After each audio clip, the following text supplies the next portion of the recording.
my view is a little weird.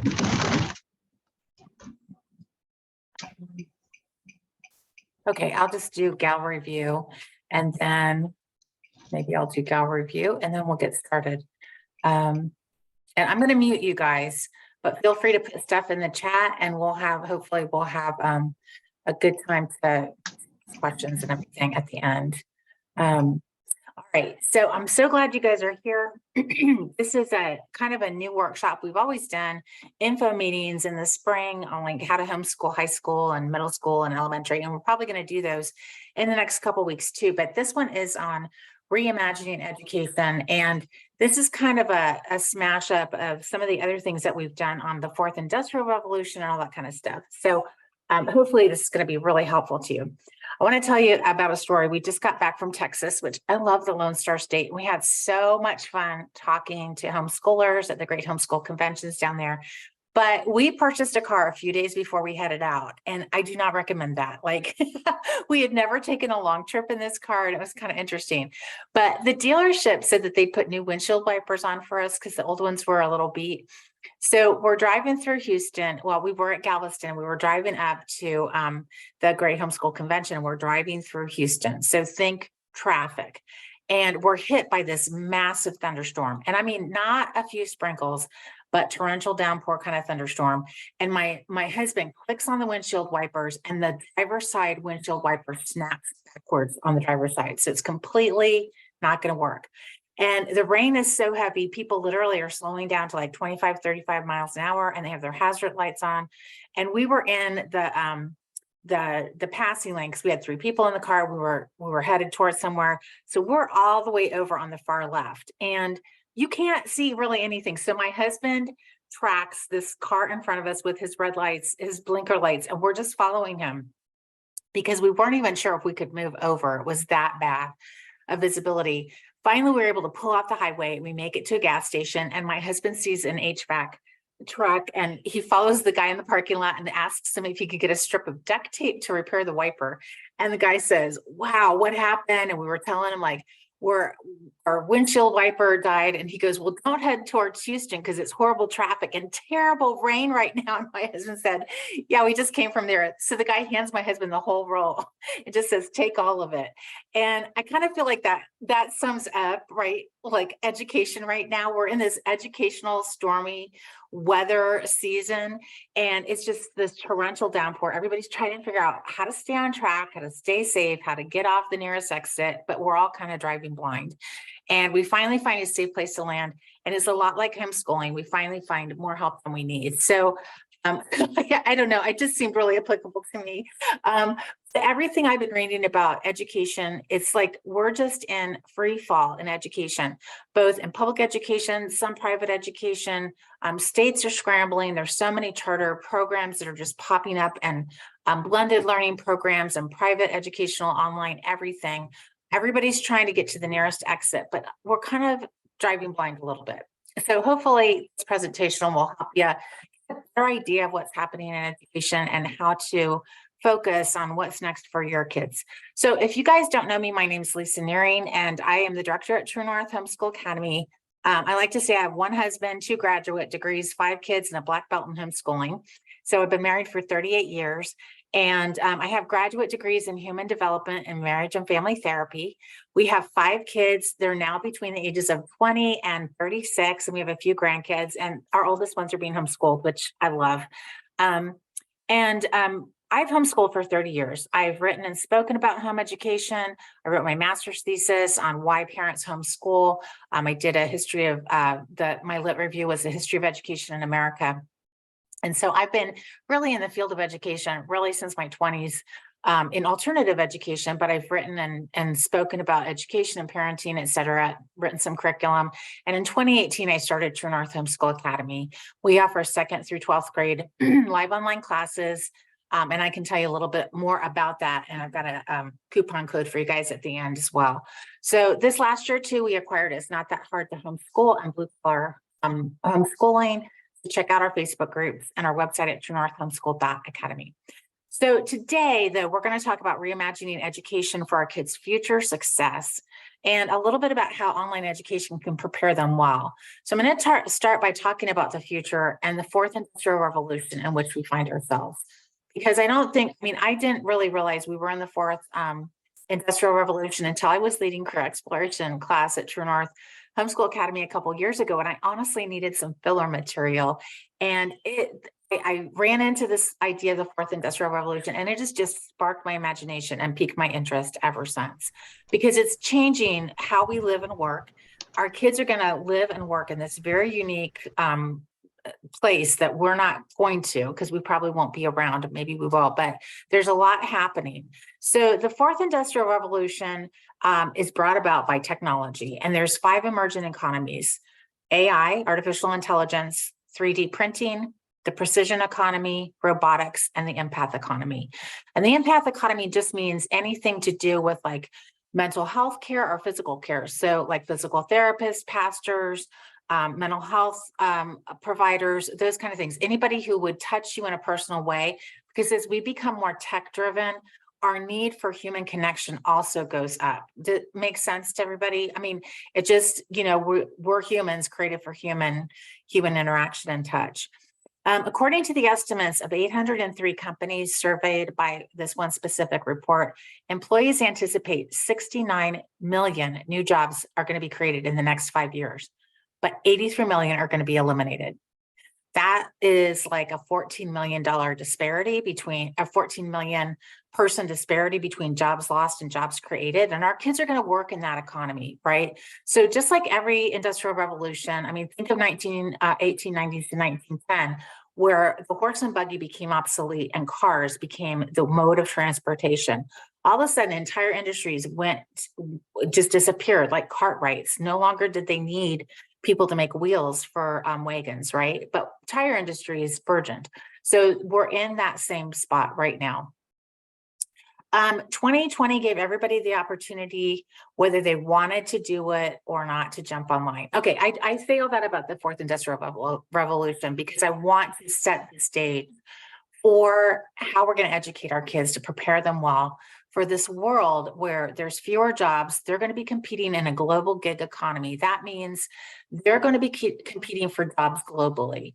And they're going to be competing with people from third world countries with master's degrees who are happy to work for $7 or $8 $7 to $8 an hour, especially in American dollars, at least for right now. Right. So our kids who are growing up with not a lot of skills and maybe some fluffy degrees, they're going to be competing with people who are hungry for a better way of life. And we need to keep that in mind as we prepare our kids and educate them right now.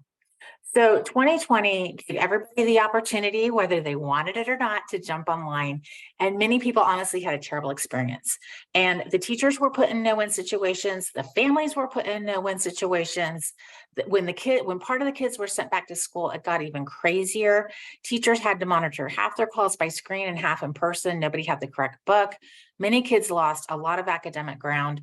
My husband's a clinical psychologist, and he was at a convention last year, and they said that the stress and honestly some of the trauma that the kids experienced in 2020, it might have epigenetic fallout. And what that means, that stress might be carried on to their kids. That's how intense it was. And so we're still going to have the effects of that even a couple years later. And we're seeing that with education. I mean, Beth and I are seeing that even with online education. The kids are still really stressed. Anxiety was at an all-time high in 2020, and it hasn't really gone down that much. Politics are stressing everybody out. And online education and education in general in 2020 was a dumpster fire. I mean, I think we can just all kind of probably agree to that. But with that, I want to introduce you to what's called the SAMR hierarchy of online education, which is an acronym that stands for Substitution, Augmentation, Modification, and Reimagining. And I'm going to go more in depth to what all that means. But just know that for now, everybody in 2020 was stuck on the S in the acronym. substitution. So teachers, parents, and students just substituted online education for in-person education. They made no changes because honestly, they didn't have the time or the bandwidth to do so. And everybody was just getting by. There were no accommodations made for the difference in delivery. And I think Beth can attest to this too. She taught online for us last year. Teaching online is a whole different animal than teaching in person, because in person you have that immediate response time and you get to know the people and they're 3D really. And working in one dimension is a really different way to go. And I am going to tie this all into education for your kids' future. So substitution, it basically just means that you replace digital tech for in-person interaction. I think we can all agree, everybody who's been on a Zoom meeting knows that, it's so amazing. Like here we all are from all over the country interacting and engaging online, but it'd be so much more fun to be at a coffee shop, drinking coffee and laughing and telling jokes and getting to know each other in person. But the SAMR model is super important as we think about online education and education overall, because online education is going to be the wave of the future. And your kids are going to be taking online classes. Even if you don't choose to do that in high school, they will probably have a lot of online college classes. My son and one of my son-in-laws, he's actually an auto painter, and he does a lot of his training online. And so you guys have just got to realize that your kids are going to be doing online education probably for the rest of their lives. And this is just going to be one of the things that they do in the world. Okay, so in 2006, Ruben Puente, who's a biologist from Harvard, so think classification, he developed the hierarchy of online ed, and it's called the SAMR model. I just introduced you to the S in the acronym, and the whole thing goes like this. S stands for substitution, A stands for augmentation, M stands for modification, and R stands for reimagination. So substitution, again, is just replacing digital tech for analog interaction. And there's no functional change at all. So students use a word editor to compose a piece of writing, or they use digital flashcards instead of physical ones. A teacher might replace a digital calendar for a physical one in the classroom. They might use digital mind mapping to brainstorm and store ideas. In other words, digital tech just simply replaces physical products or technology or whatever. That's the first level of online education in the SAMR model. The second one is augmentation, and this is where you use digital tech and you employ it in a functional way to augment a learning task. So you might use Google Docs features to write a paper with spell check, voice typing, Explorer, digital tests, etc. Can give immediate feedback to your student body or whatever. You might use digital mind mapping tools in a group instead of just individually to develop and work on group projects or tasks.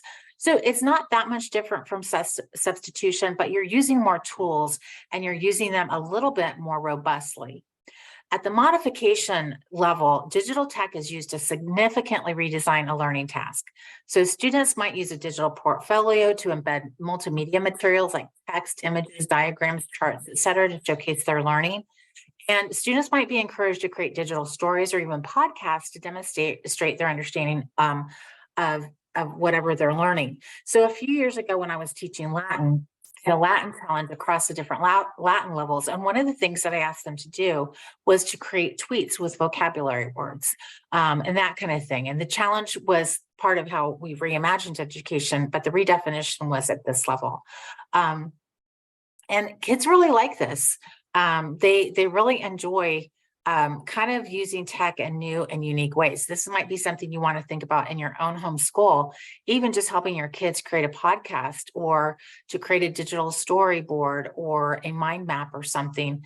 Kids are generally, now there's this idea that our kids are digital natives, but in my experience, honestly, kids are not digital natives. I think that's really a misnomer, and it's not helpful to us as we understand our kids. They're really familiar with the apps that they play and the games that they play, but they don't know how to store anything online. They can't even put their socks in their own drawers half the time, let alone have an understanding of online stuff where there's like, you don't see it all, you know what I mean? So we really need to help our kids understand how to store things online, different tech tools like Google products or Word products, all that stuff they're not native to, and they really need, most kids need some teaching. Now, the thing with kids that's different than us is that we're always worried that we're going to break the tech, right? The kids are fearless. They don't think they're going to break anything. If they do, somebody will fix it for them. So it's not that big a deal. So they're fearless when it comes to like playing with tech, but they don't really know how to do the storage kind of stuff. Okay, so at the reimagine or redefinition level, which is the highest level in this hierarchy, the tech is used in transformative ways to create new learning tasks. Like just us meeting in a Zoom meeting, we've redefined how we can meet, right? For an example, our German class at True North, we partner with an English class in Germany. Those kids meet together once a week online and they talk together. Now that would never happen without tech. We're reimagining how their English class and our German class is learning because they're learning from native speakers and it's super cool. And we've even taken that to a different level because it's their German class or their English class in Germany all meets in one classroom. Our students meet around the world. So it's just really super cool. And they're making friends, they're understanding the cultures in a new and interesting way because they're not just reading it from a book, they're talking to other teens. Like, what's their favorite snack? And snacks in Germany are really different than snacks in America. So it's really fun for the kids to just understand people in that way. Another way to reimagine education using the SAMR model, you might create a newsletter in Google Docs and you can add text, photos, etc., and you can all edit it at the same time around the world. We have a couple free products from our dystopian lit and comp, and I think it was Jane Austen. We have stories that the kids worked on and then it was edited by their teacher, and we have those free on the website. So anyway, so I want to look at the hierarchy in terms of the context in which we're living right now. So again, we're in the fourth industrial revolution. The first one was in 1760, and it was all about coal. The second one was in the late 1800s and had to do with gas. The third was in the 1950s and had to do with electronics and nuclear energy. And the fourth began in the 2000s with the internet and renewable energy. And this industrial revolution is going to be a lengthy one. And like all revolutions, it's going to involve a lot of change and societal disruption. So millionaires and billionaires will rise up seemingly overnight with new tech, and entire industries will also become obsolete. So our kids are going to be living and working in a global gig economy. Some of them, maybe most of them, are going to be working at jobs that don't even exist yet because of the rate of tech development, which is, if you guys have been on GPT chat and the AI aspect right there, it's already changing the world of writing and online content creation. I actually use it quite often myself. Now you have to know what good writing is if you're going to use it, but it can speed up so much of what you do and create new ways of thinking about stuff. It's just phenomenal. Our kids are going to be living and working in that world. And again, it's going to be a global gig economy. There's going to be a fast rate of tech development. And everything I've read is that this is not going to be like a 20 to 40 to 50 year long industrial revolution. We are just going to be in a cycle of disruption. Okay, so your kids, their anxiety levels, one of the things we really need to talk to them is how they're going to manage their anxiety, because they're going to live in this world of disruption. And the normal is just going to be continually redefined. So we need to tell them like simple ways of managing their anxiety, like even just making circles in the palm of their hand, or deep breathing, or drinking water. All those health things like getting green therapy and going outside and taking walks and having a pet that you play with, all those important things are going to be so helpful to them during this time of disruption. Because again, these are their formative years, their critical years. So how do we best prepare our kids for this world that's coming up? Well, again, they need to have incredible soft skills, particularly the core four, or the 4 C's of education is what it's called in the educational community: creativity, collaboration, communication, and critical thinking. They need to be able to hold their own against internationals who will work for less and are multilingual. So if you're talking to somebody from Europe, they might know 2 to 3 languages. And in fact, one of the issues that we're having with this amazing German class that we connect with, this English class in Germany, is that they are all fluent in English already. Like they're not struggling like our kids. Like they're just like, hey guys, how are you? So they're already multilingual. So the best way to prepare our kids for what's ahead, when we're not really sure what is ahead, is to look at different ways of education, and online education is one of the great tools that you guys can utilize. Now, we homeschooled for 30 years. We homeschooled before there were even co-ops, let alone online anything. And you can absolutely homeschool with very inexpensively, with very few resources and all that kind of thing. And I'm not saying that you have to do this, but I would say for sure, you all want to outsource at least one class to another teacher who will be a tough teacher in your kid's life. Because once they hit adulthood, they're going to have tough teachers, and that's called life. That's not going to care if their dog ate their homework. And helping them have an outsourced teacher in high school helps them realize some of the things, like being accountable to somebody besides mom, because the deal is, moms, we're really kind of easy on our kids. And that's great, because they need an advocate in their corner all the time, but they also need to realize that the world is not going to be their advocate, and they have to have some resiliency and some toughness. Okay, so I'm going to just share how online education can help your kids with the 4 C's of education right now. I'm going to start with communication, because this is the #1 soft skill employers are looking for in new hires. They might not have all the technical skills of the job, but if they can communicate really, really well, they are going to move up faster. They're going to have more opportunities available to them than kids who can't. So communication skills, one of the easiest, best ways to develop your kids' communication skills is by helping them learn a second language, because that's going to help them develop an appreciation for cultures, clarify their own language, and give them the ability to communicate cross-culturally, whatever that might look like. I like Latin as a way to start with, because there's a lot of moving parts to Latin, and it teaches critical thinking skills at the same time. Plus, we use 15,000 anglicized Latin words. So whenever I start my Latin 1 class, I tell the kids, you guys are already speaking Latin. You just don't even realize it. So it's a fun language to learn. Again, if they can learn Latin, they can learn so many other things, and they have that sense of accomplishment, because everybody thinks Latin is hard. And it's not hard. My son, who taught Latin for us for several years, said, it's just like Legos with language.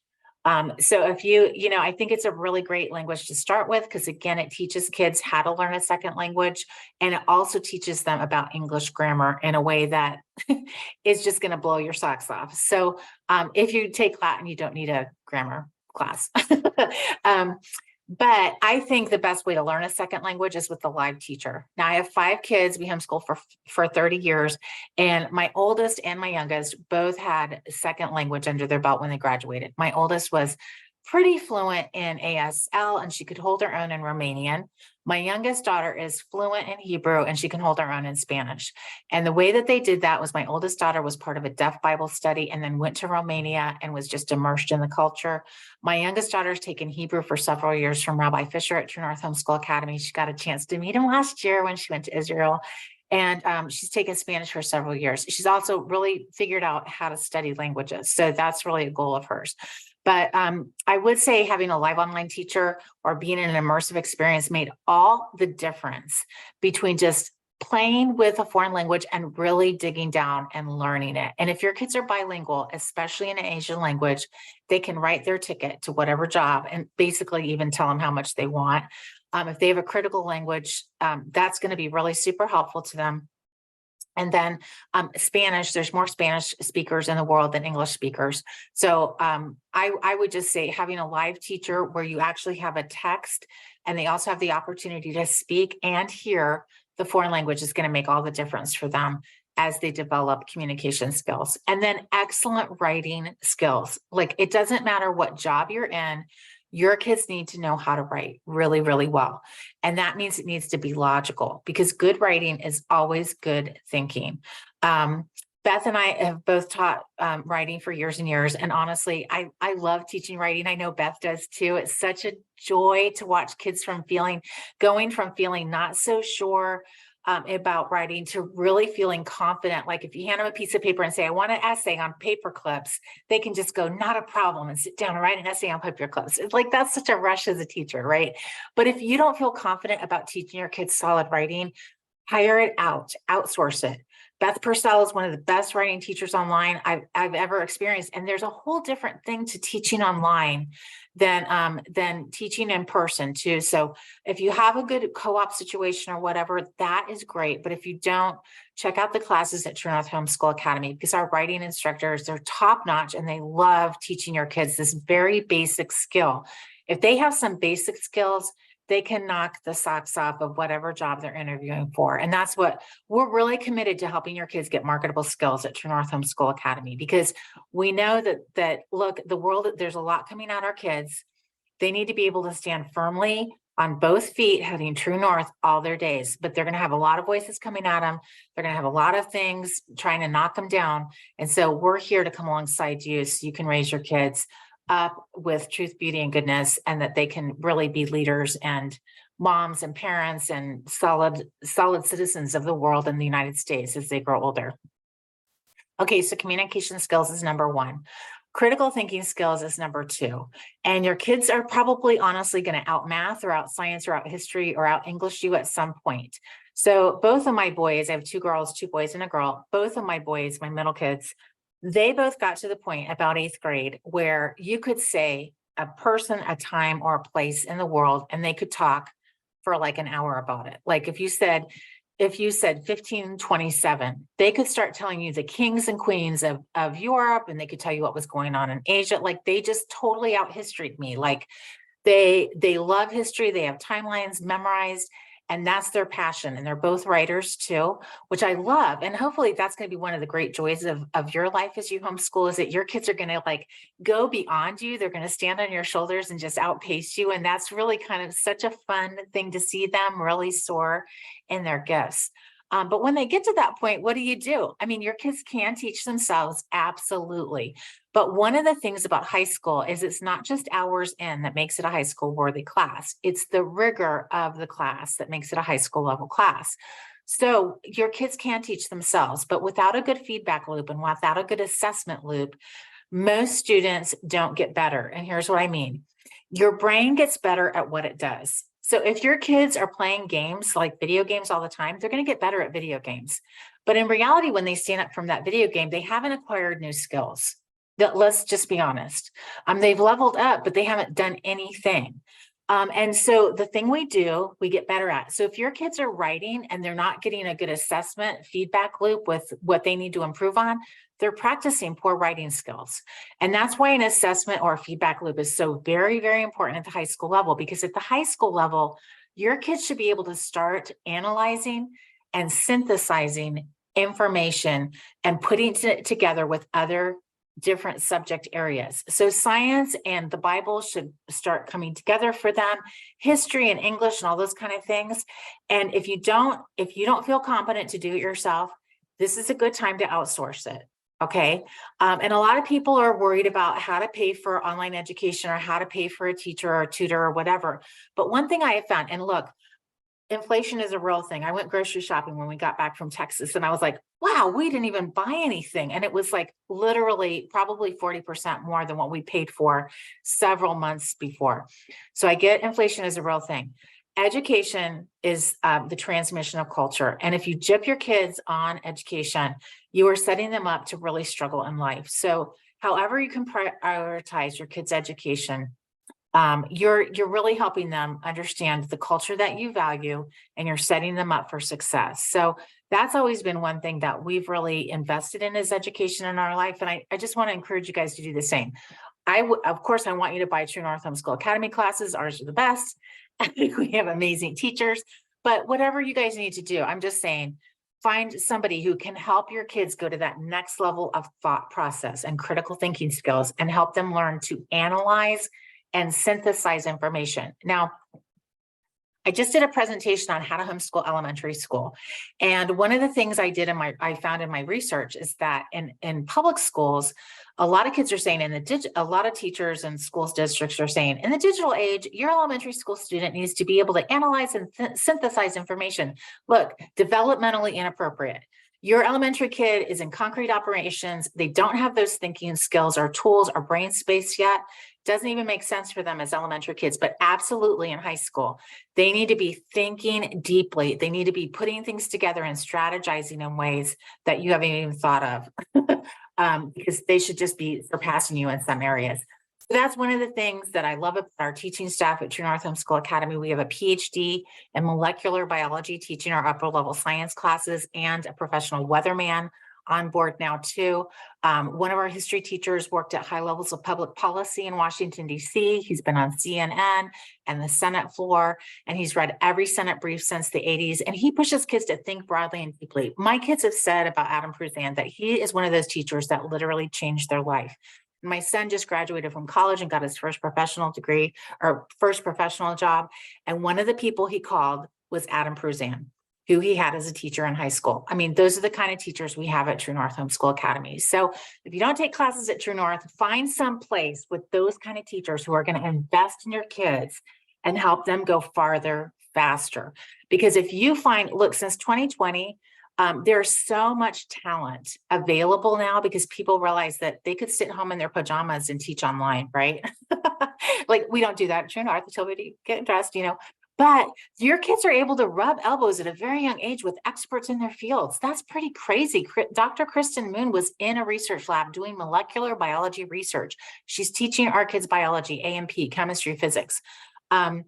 Beth Purcell has done a lot of writing and editing over the years. She's willing to teach her kids how to write really well. Julia Jinks wrote for HGTV and she teaches writing for us. I mean, that's the level of teaching talent we have at True North Homeschool Academy. So if not us, find another place with that level of talent because it's available and your kids really deserve it. Because again, they need to be competitive. They're going to be competing in a global market. Okay. The third C of education is collaboration, and this means, can you work together in a group?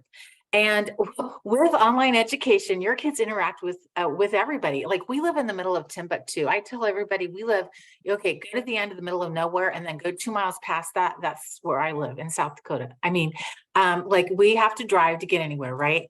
But my kids have been in classes with kids around the world. And that has been so fun for them because so in the Hebrew class, one of the first things they do is, how's the weather? So they have this great compare and contrast thing going on every single week. And it's just such a great way for your kids to realize that their life isn't the be all and end all, that there's other people who have concerns and joys around the world. And it's so good for their development, just socially and spiritually. Collaboration. Our entrepreneurship class has kids working together on Shark Tank projects, and they have to present those projects to sharks. This was a super fun project. I was one of the sharks last spring, which made me so happy. So these kids, they got dressed professionally, and they had a spokesperson for their group project and everything, and they presented their project. And one of the groups, they developed an app. Now, they didn't talk about developing an app. They literally developed the app. And I was like, how did you guys even know to develop an app? There's a free app developer. Who knew? They did. So these are kids all over the country working together to create new tech. Oh my gosh, this is reimagining education right here. It was just so super fun to see that they had PowerPoint presentations. They made little commercials with videos and sound and the whole thing.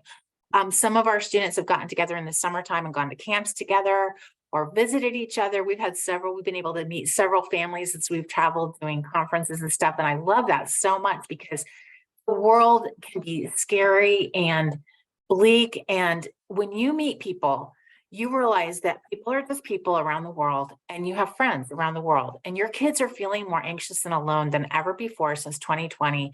And this gives them a sense of connection. And True North, we actually require the cameras to be on because we want to get to know the kids and we want to make sure, for one, they're not running laps around the house outside, but also we want to get to know them and we want them to get to know the other students in class. Okay, the fourth C of education is creativity. Look, Mama, you are one person and you can't get it all done on your own. I homeschooled 5 kids for 12 years each, usually 6 subjects a year. That is 360 classes in multiple subject areas. And look, the things I'm good at, public speaking, writing, creativity, PowerPoints, my kids are rock stars at. So for one of my son who just graduated, he went and did an interview, and part of his interview was standing up in a room full of 300 people and giving a speech. And he had those people in tears. And because that's my thing. I get it. That's my wheelhouse. I'm right there. Things like math and science, the hard sciences, that's my husband's bailiwick, but he has this pesky day job. And so we outsource some of that because you can't teach everything and you can't teach everything well. Some things your kids can learn themselves. But I'll tell you, my second son, he just got to a point in math. I couldn't help him. We hired a private tutor at that point for trig and pre-calc, and he went on to get a math minor and went through Calc 4 at the university. Now, if we hadn't done that in high school, he never would have felt confident enough to get that math minor. And so I feel like sometimes we just need to put our money where our mouth is and say, you know what, this is beyond me, but I see that you have this talent or skill or interest, and we're going to put what it takes to get you to the next step. And so anyway, creativity. Our online teachers, we do a lot of assessments. We do projects, papers, presentations, PowerPoints, breakout rooms, whiteboards, etc. My daughter researched a foreign country, Venezuela, actually, several years ago for Spanish 1. She created a PowerPoint presentation, wrote the PowerPoint presentation in English, and then translated it to Spanish and presented it in Spanish. That's one of the projects for Spanish 1. She's still referring back to that project. Now, believe me, if we'd been doing Spanish 1 at home, I would not have done that project with her because I would have been like, get your stuff done. I just don't have the bandwidth for everything. So outsourcing is one of the ways that we can just instill some more creativity into our homeschooling. And we get the benefit of utilizing other people's time, talent, and energy and maximizing our homeschooling in ways that literally reimagine education. The last thing, and this is not one of the 4 C's of education, but ongoing relationships. And I've already told you how some of my kids have ongoing relationships with teachers that they met at True North Homeschool Academy. My daughter got to meet Rabbi Fisher last year in Israel, and she's taken Hebrew from him for 4 years. And they just have this really beautiful relationship of all these years of working together. And that was the highlight of one of her trip to Israel, honestly, is to meet him. And so I just think it's so important for your kids to have relationships outside your home. Homeschooling can still even now be feeling a little isolated. And when you have an online school that you have partnered with, you have relationships outside of yourself that could speak really beautiful things in your kids' lives. Okay, so that was a lot of information, but utilizing the SAMR method and realizing a bit about the current situation we're in, online education just makes sense, whether you use it for one class or many. And I just want to say, at True North Homeschool Academy, we are not perfect. We love feedback from our families. We're constantly tweaking and I've just got this whole series of training for the teachers that we're going to just start this coming week.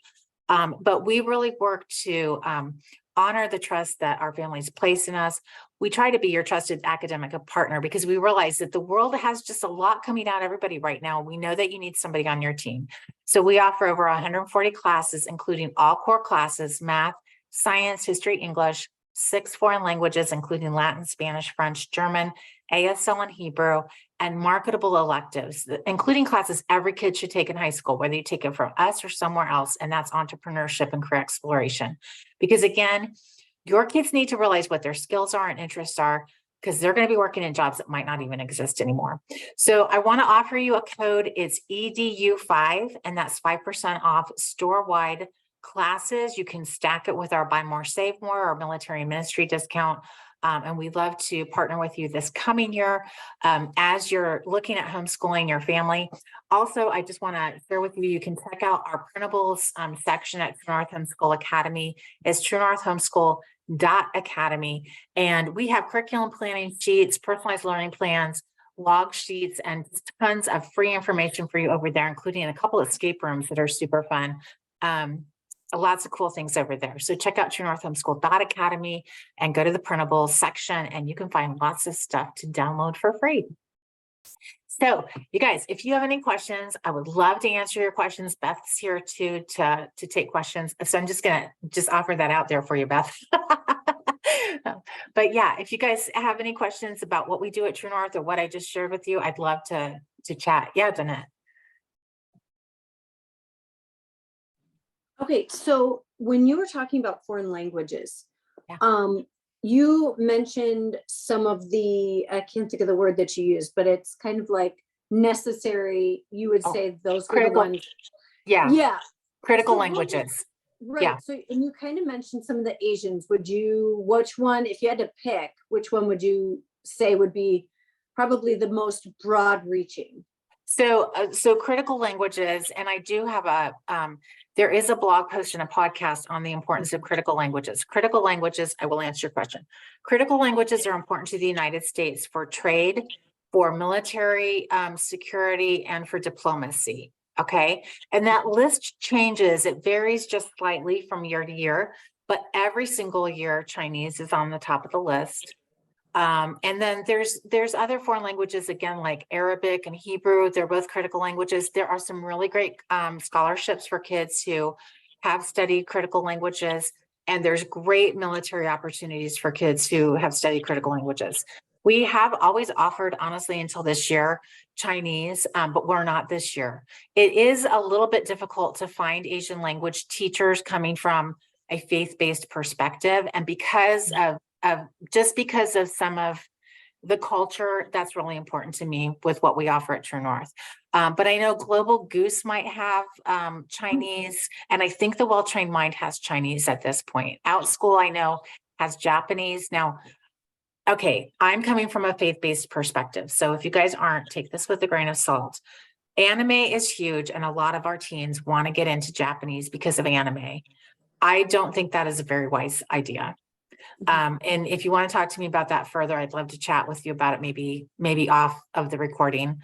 But I think it's just be careful about the Asian languages your kids learn. And like Peace Hill Press, they're a trusted source. I would absolutely trust them. Global Goose, they're really great too. Other places you're not going to have a faith-based perspective. But all that said, Chinese is always on the list, always. Yeah. Okay. And I would just like to speak to Dr. Moon. My son took her 9th grade biology class last year, and he absolutely loved it. It was his first online experience, and he loved it. He's actually taking her genetics class in the spring. Spring. Yeah. Spring. Yeah. Yes.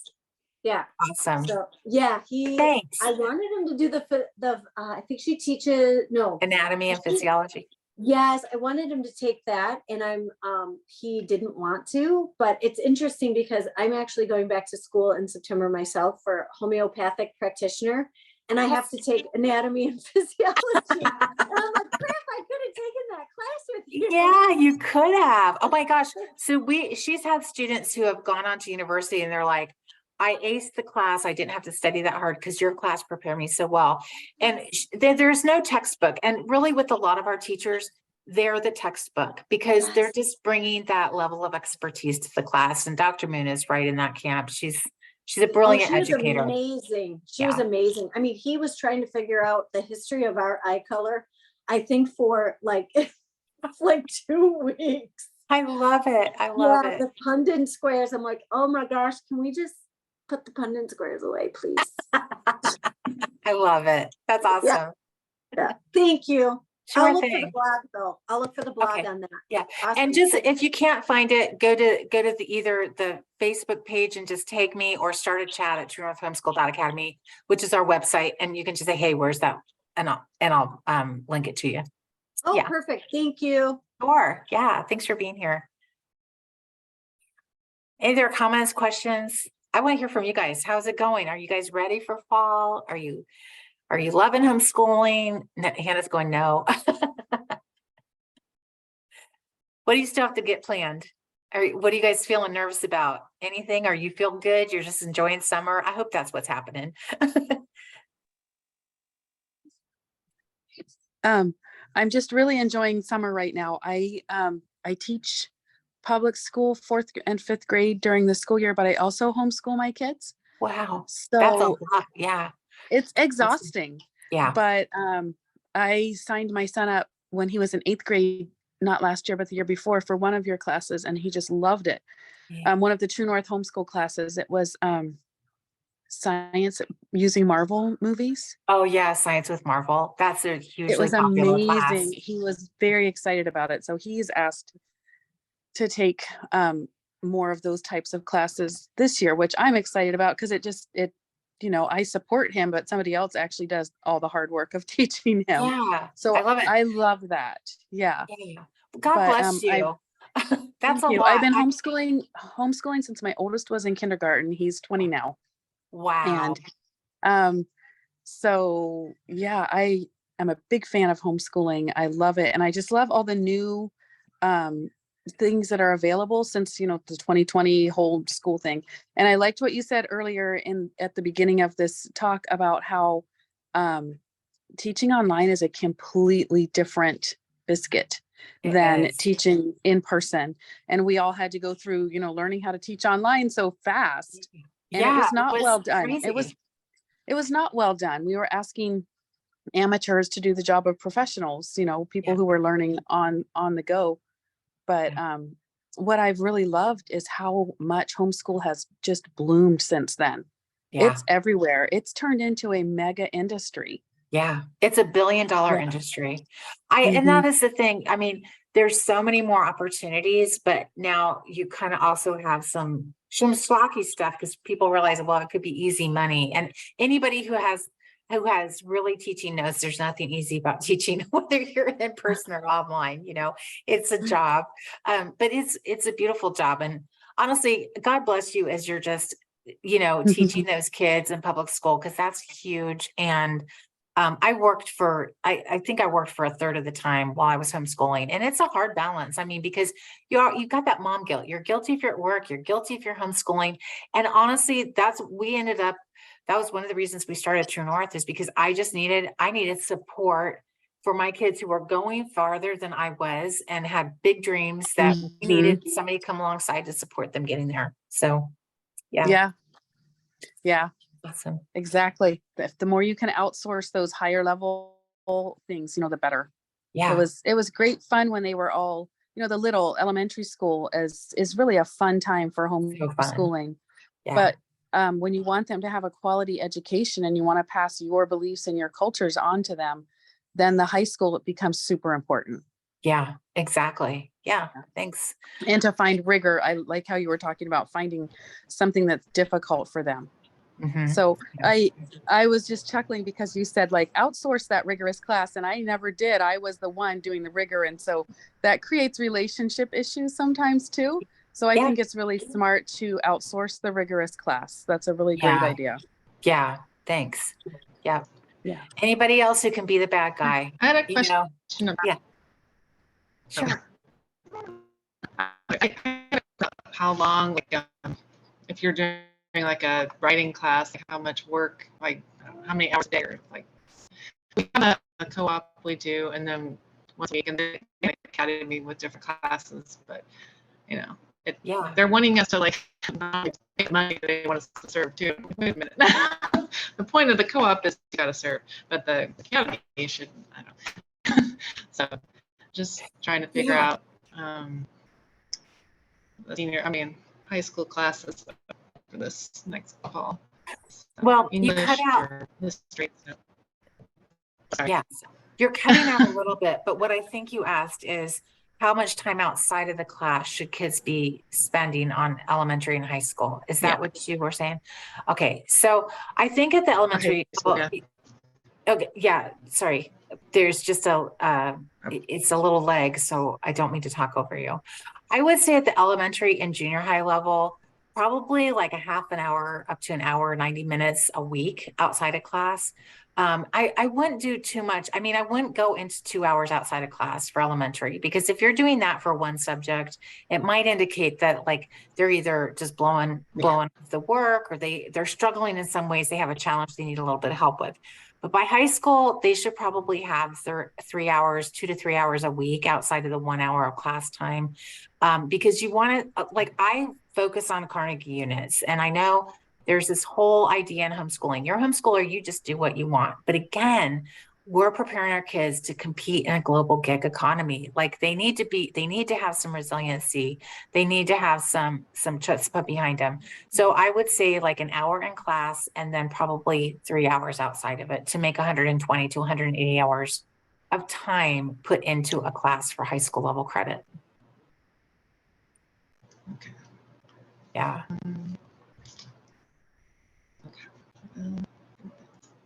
And you don't have to you got to think about credits this way. It doesn't have to all be textbook.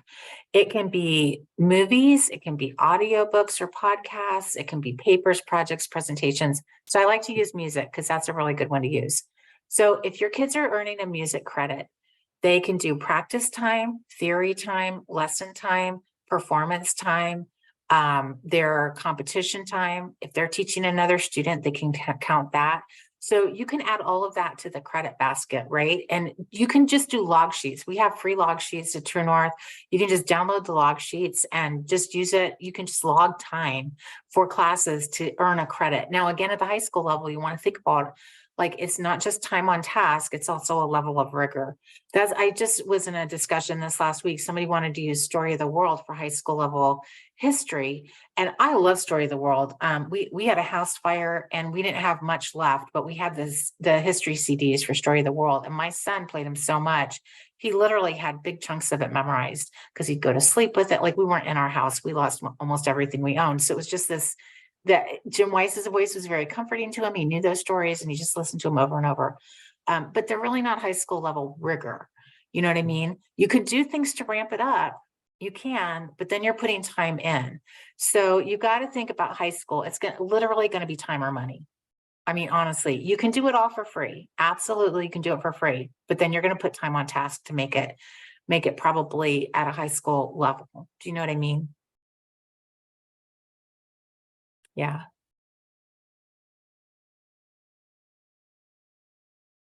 Anybody else? Comments or questions? Alicia, you're not driving anymore? You're out of your car? Oh, you're muted. You're muted.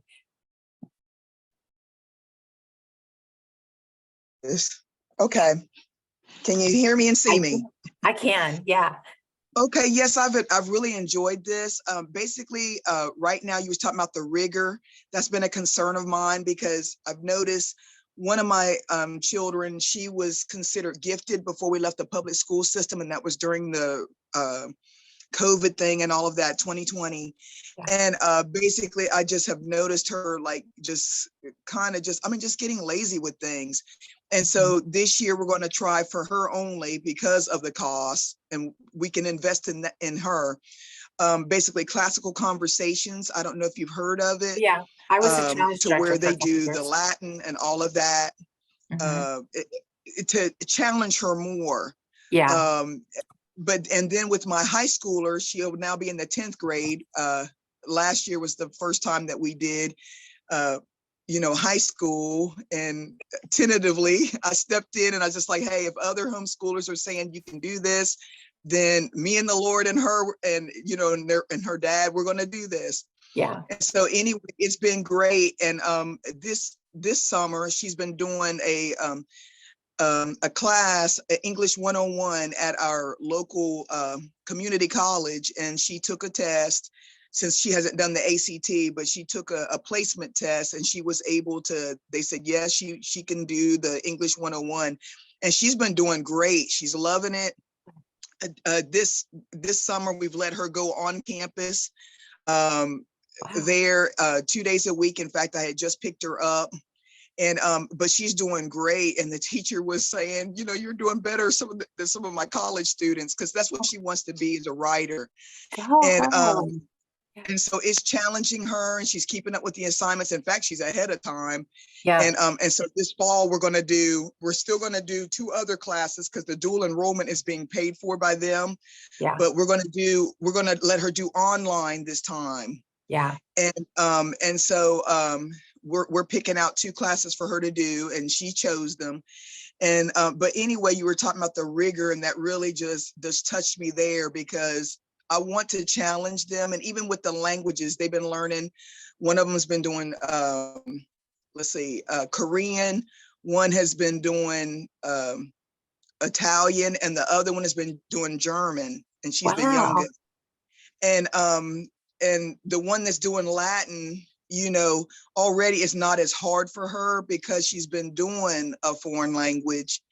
And so I was just glad to really hear that they're going in the right direction. And I have looked at some of your classes for True North, because I'm all about, you know, faith-based, but yet I'm about that, you know, God wants to be known as well as us know him. And it's in all the subjects from science all the way on. And so I'm looking at some of your classes to let my girls go through that. Because right now we're doing schoolhouseteachers.com, but I just appreciate the content. It's been very helpful, very encouraging, and comfort, and just has been a confirmation to me. And so thank you so much. You're welcome. You know, I just want to share something. Those gifted kids can be really tricky because Okay.